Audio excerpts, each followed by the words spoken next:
Welcome back to our channel, ladies and gentlemen. By now, everyone understands the reason why the Western powers decided to install Ruto as the president of Kenya. It was to ensure that he was going to champion their interests. And one of the interests that he was to champion was to do business with the USA, Britain, and most of the Western powers because you know that after Kibaki took over from Moi, Kibaki engaged in quite a lot of businesses with the Chinese government. That is when we saw the Thika superhighway. We had never seen anything to do with a superhighway. And the introduction of motorbikes in the country and watches and what have you, phones and all that. The Chinese walikuja wakamwaga bidhaa hapa Kenya. So when Uhuru took over, Uhuru perpetuated the very policies, and this did not go down well with the US. I remember sometimes back when the former president of the US, Obama, came to Kenya, he was lamenting that the Chinese government is taking advantage of Africans, that they come and they want to build, roads and all that. And he was saying that we should have a kind of bilateral relationship where we are not only looking at the construction. So when William Ruto came to power, it was to ensure that he took these contracts and now switch and give them to the US. And it was the US also wanted to block the emergence of all these Chinese contractors because they are all over in Africa, and they were also to do with business in terms of borrowing. They wanted William Ruto to stop borrowing heavily from the US and Korea and Japan and Russia and borrow from the IMF and the World Bank. If there is one that William Ruto has really obeyed to the latter, is borrowing. William Ruto is heavily borrowing from IMF and World Bank. And of course, things like LGBTQ and GMO are things that he has really realized. But the US government is complaining that they are not getting contracts. This is the first time I'm seeing Joe Biden complaining about William Ruto ever since he got to power. And I want us to go straight to a report that was given by US. It said US firms are losing out on big contracts in Kenya due to bribe requests and extortion from top government officials in what has tilted scales in favor of foreign contractors willing to pay to secure tenders, the American government says in a new report. That is very interesting. The US has also flagged political interference in Kenya's judiciary and extortion in public contracts, warning that the vices pose a barrier to investment inflows, even as the two countries negotiated new trade and financing deals with the President William Ruto's government.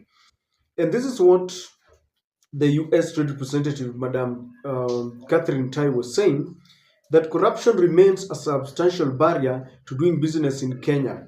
US firms continue to report challenges competing against foreign firms that are willing to ignore legal standards or engage in bribery and other forms of corruption. It's very interesting. I don't know how you feel when you read this. You know, many people understood William Ruto for who he was, and of course, it was the person who had worked with him very closely, his predecessor Uhuru Kenyatta, who warned and said, "Please don't elect this guy."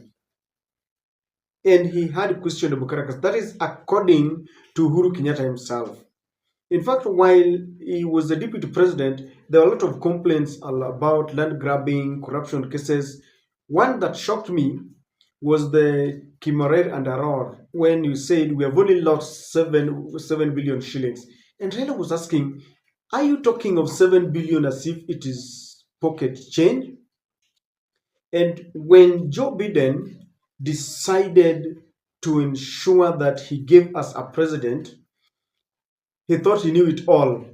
Now, in our Kenyan language, we say kimemramba, because he gave this man the power to ensure that the US businessmen would get contracts. But whenever they go and they want to get these contracts, wanaambiwa toa kitu kidogo. We have a language in Kenya, toa chai. So they want the US investors watoe chai.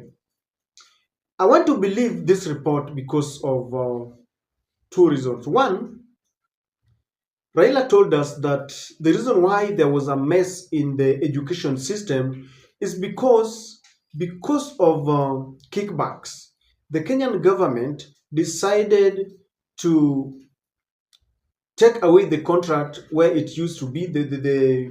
I think that was a British company that we had dealt with. We had worked with it for some times. Wale ambao wanachapisha mtihani, those were printing for us exam materials, because they could not give us kickbacks. So we gave it to an Indian company that, of course, was very ready to give us kickbacks.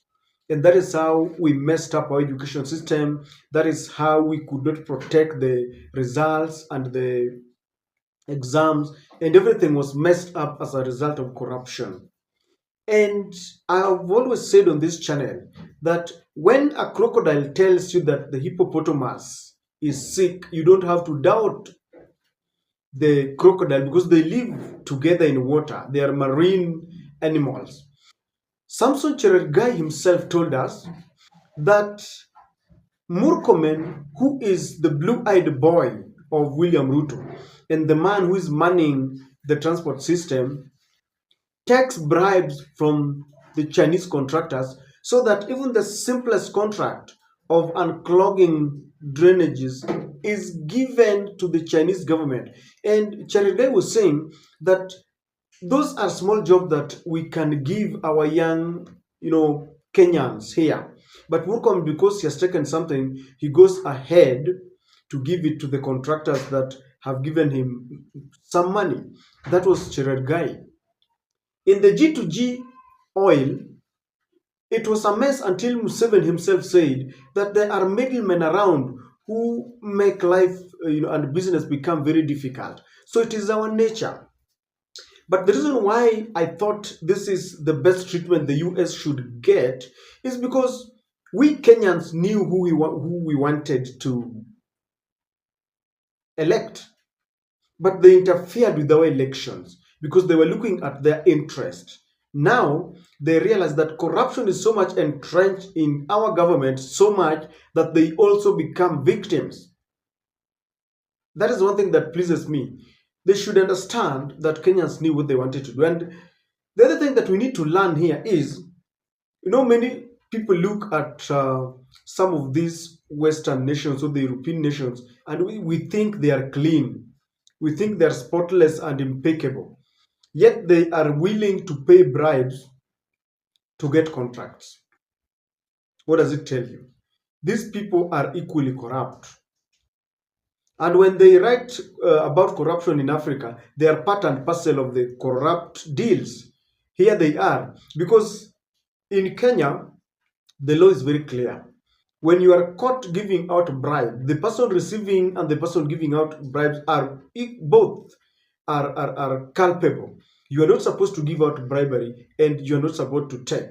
So these people are giving top government officials, they are all equally culpable. And when we talk about top government officials, these are people who are very close to the cream of power, close to state house. In the G2G oil, some names featured. That is according to, I think that was Okia Mutata, that we have Murkomen's name was there, and of course Oscar Sudi was also there. So these are people who are very close to William Samoei Ruto. So if people who are close to the president or state house are the ones who are looking for bribes so that they can give out contracts, the question that comes is, what about an ordinary Kenyan, the hustler that Ruto told that in his government it will be a government of equal opportunities, that a hustler, a person coming from Turukana, can come and bid for a contract and he will get? Do you think that is possible if The European nations are being requested to give out something. Do you think you can compete in the league of people who are giving millions? You want a contract, for example, worth 5 billion. Well, let me just talk of 10 million. They tell you, give us a million before we consider you. This is a hustler who has just completed maybe university, and he realizes there's a business that he can do, he can supply something, and you are being requested to give out money. Hustlers, this is for you. This government was never meant for you from the onset. This is a government of the haves and the basically those people who have. Look at the appointments of the CAS, Chief Administrative Secretaries, people like Millicent Omanga and Kidero and Itumbi. Did you see any Mama Mboga? And people used to joke around that the Mama Mboga there was Millicent Omanga and Mutua Boda was Kidero or Itumbi. So it was never meant to be. It also proves to you that corruption is entrenched in this government. When people talk about it, you hear them say that that is a propaganda from Azimio. At a time when we have fake fertilizers, the minister, the cabinet secretary in charge, instead of telling us that we would investigate and bring those who are culpable to book, he's telling us ignore those nonsense because they are from Azimio.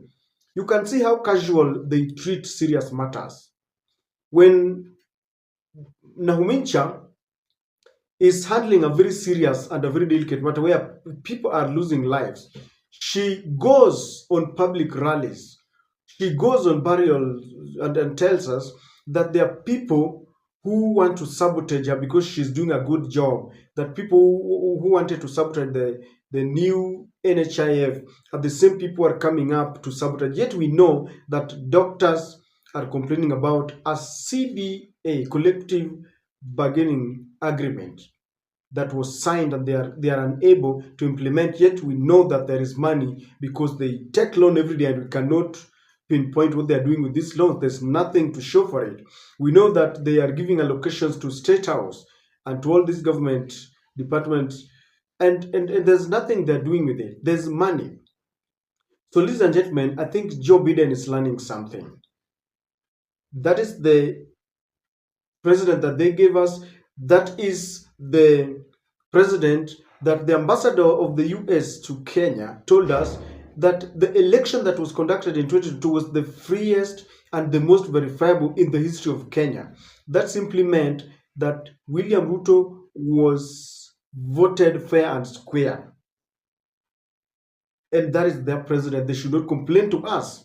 Let them not come here and start telling us that there is corruption in the country. When Martha Karua talked about this during the campaigns, they didn't want to listen. And they are not the only people who have been disappointed by this government.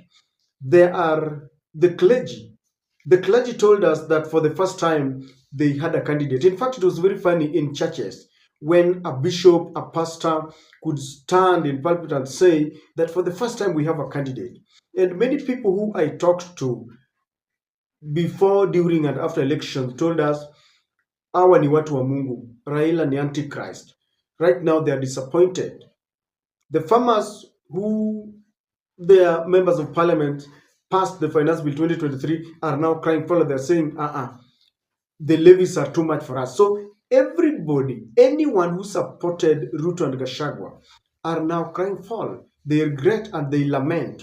I'm happy that US, Joe Biden and Meg Whitman have joined the league. I remember they so loved this guy so much that even when Russia organized for an African, the Russian-African Trade Summit, Ruto did not go, neither did he send anyone, because he had been told, we are sending you trade delegation. So we'll trade with us, don't trade with Russia.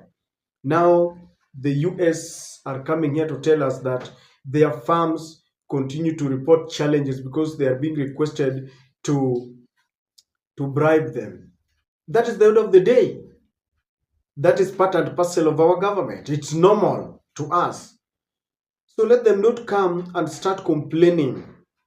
I always say it is their bed, they made it, let them lie on it. And I'm happy this is coming from US. It is not from Azimio. If it was any other person, it would have been said that maybe Azimio has sponsored this. But this is the man who gave them their win, is the one who's complaining to us. Ladies and gentlemen, that report has really shocked me, because for the first time since Ruto ascended to power, the owners of the power are complaining.